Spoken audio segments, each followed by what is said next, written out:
хамгийн сүүлийн байдлаар ашиглалтанд орсон нийтийн зориулалтаа орон сууцны болон бусад төрлийн одоо орон сууцны тоол харьцангуй одоо тогтвортой байна. За үл ялэг өссөн байна.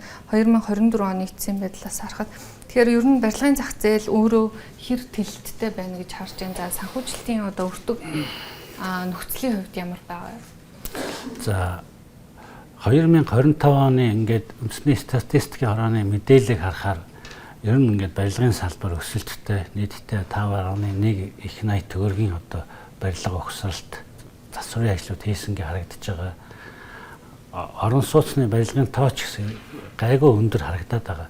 Энэ нь бол юутай холбоотой вэ гэхээр 24 онд төсөв өндөр байсан.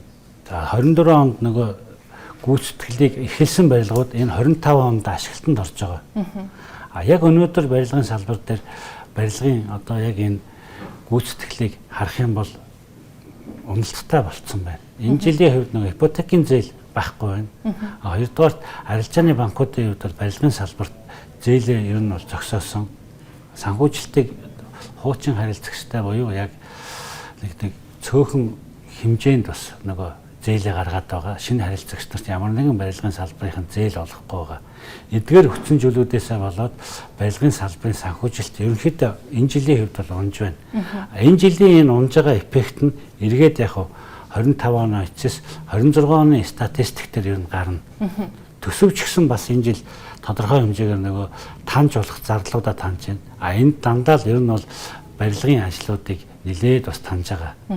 Тэгэхээр энэ жилийн хувьд тоон статистикээс гадна яг амьдрал дээр нөгөө барилгын компаниудын байдал бол хүнд бэлэн мөнгөний хомсдолтой учраас хоорондоо бартери харилцаа нэлээд хийгдэж байгаа. Ийм зүйлүүд бол бүр их болоод байна. Энэ дээр бас одоо зохицуулах шаардлагатай зохицуултууд, хууль эрх зүйн орчны өөрчлөлтүүд байгаа юу? За ер нь альва нөгөө энэ харилцааг зохицуулсан зохицуултыг нь байх ёстой. Гэтэл бидэнд өнөөдөр энэ тухай зохицуулт алга байна. Ялангуяа шинэ орон сууцны энэ захиалга авах энэ зүйл дээр бас зохицуулт дутагдж байна. Үүнээсээ болоод хэн дуртай нэг барилга барих гээд тэгээд тэрэн дээр хүмүүсийн мөнгийг аваад захиалга аваад 4-5 жил ингээд ашиглалтанд ордог ийм зүйлүүд бас түгээмэл байна. Тэгэхээр энэ харилцааг зохицуулахын тулд санхүүгийн чадвартай тэр хүмүүс нь гэдэг юм уу те. Ер нь энэ бартери харилцааг зохицуултыг тодорхой бид нар санхүүгийн өөр арга хэрэгслүүдээр зохицуулах боломж бол байгаа. Зах зээл дээр сонирхогчд буюу одоо барилга үйл хөдлөлгөөний төсөл хөгжүүлэгч нараасаа гадна зүгээр энгийн одоо нэг газартаа юм уу эсвэл нэг өмнө нь төсөл хэрэгжүүлж үзээгүй тийм хувь хүмүүс компаниуд яг төсөл хэрэгжүүлж штэ. Өөр одоо махны бизнес хийж ирсэн ал барилга руу орж ийн, тавилгын бизнес хийж ирсэн ал барилга руу орж ийн. Тэгэхээр уул уурхай хийж ирсэн ал барилга руу орж ийн. Энэ болгоно яг туршлагагүй хүмүүс энэ салбарт бас их орж ирснээс болоод энэ салбарын одоо нэг талаасаа хөөс үсгдэг, нөгөө талаасаа энэ сайн дурын тоглогч нар энэ салбарын нэр хүндийг унахад бас нэлээд бас нөлөө үзүүлээд байгаа ийм зүйлүүд байна. Тэгэхээр энийг бас зохицуулах шаардлагатай. Зохицуулах шаардлагатай гэхээр жишээ нь таны хувьд яг ямар одоо хууль эрх зүйн орчин байх шаардлагатай. Одоо танай салбарт мөрдөж байгаа хуулиуд ер нь бол хангалтгүй юм байна гэсэн дүгнэлтэнд хүрч байгаа шиг байна. Тийм. Барилгын тухай хуулийг одоо өнөөдөр шаардлагад хангахгүй учраас хот байгуулалт барилга орон сууцчлалт яамн дээр энэ барилгын тухай хуулийг шинжилсэн найруулгыг одоо эзлэх гээд ажлын хэсэг гараад ажиллаж байна. Ямар ч гэсэн энэ ондоо багтаагаад улсын их хурлд өргөн барья гэж төлөвлөөд ажлын хэсгээр ажиллаж байгаа.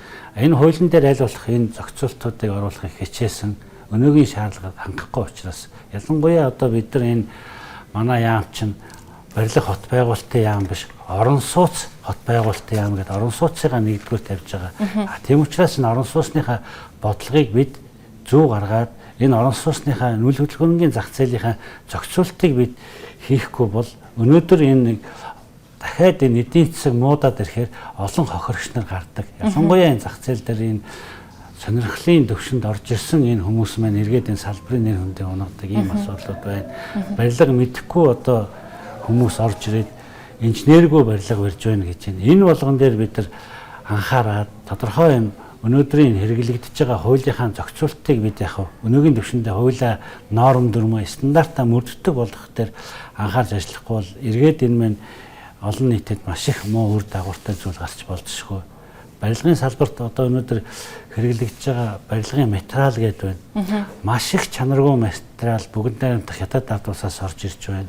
Уг нь бол үндэсний аюулгүй байдлын одоо хүнс эмтэй зэрэгцгүүц ийм одоо бүтээгдэхүүн байдаг барилгын материал. Гэтэл өнөөдөр карго буюу одоо энэ төвөр ачаагаар маш их барилгын материал орж ирж байна. Ялангуяа сүүлийн үед барилгын одоо энэ гайлын мэдээлэл маань эргээд энэ барилгынхаа мэдээлэлтэд зөрдөг.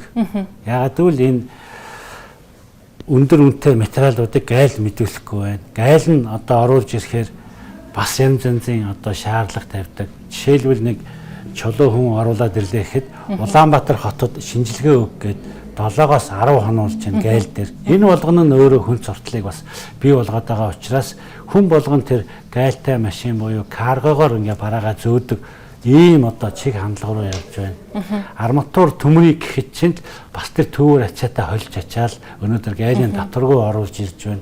Энэ болгоо маань бүгдээрээ нөгөө хууль зөрчөөд байгаа гэдгийг бүгд мэдээд байгаа.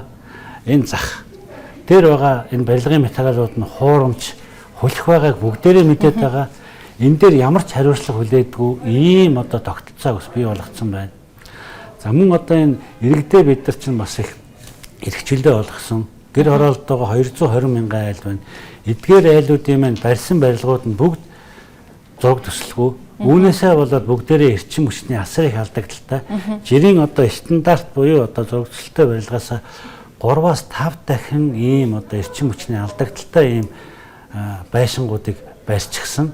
Ягаад гэвэл бид нар нөгөө бага төвшөлтэй барилга буюу амны орон сууцыг 600 м квадрат хүртэл 9 м өндөртэй барилгыг зөвшөөрлгүй буюу одоо зурагчлалгүй барь гэдэг ийм одоо зүйлийг одоо ингээд ард түмэндээ эрхийг олгоцсон. Яг иргэн хүний хувьд бол энэ нь сайхан юм шиг мөртлөө зурагчлалгүй байшин барьсан, зурагчлалтай барьсан барилга хоёрын хооронд яг адилхан материал ордог. Эцсийн үр дүндээ нөгөө нэг барьсан байшин эрчим хүчний алдагдaltaй үл хөдлөх хөрөнгө гэж хэлэхэд хэцүү. Ийм одоо үнцэн муутай байшин болчдөг.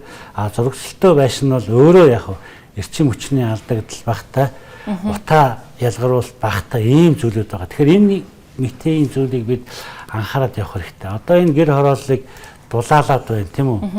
Зүгээр л ханын дулаалцахад дээвэр шалыг орхиод байгаа байхгүй. Бүгдээрээ л тийм. Тэгэхээр энэ одоо дулааны алдагдлаа бид бууруулахын тулд зүгээр ингээд нэг нүд туурсан юм хийхгүйгээр мэрэгжлийн одоо тэр байгууллагын оролцоотой хийхгүй бол болохгүй байна. Тэгэхгүй бол одоо нийслэлээс баахан айлын байшиг дулаалныг зүгээр л нэг бие чадна гэдэг шиг л хүмүүсийг оруулаад дулааны хэмжилт хийхгүйгээр яаж байна.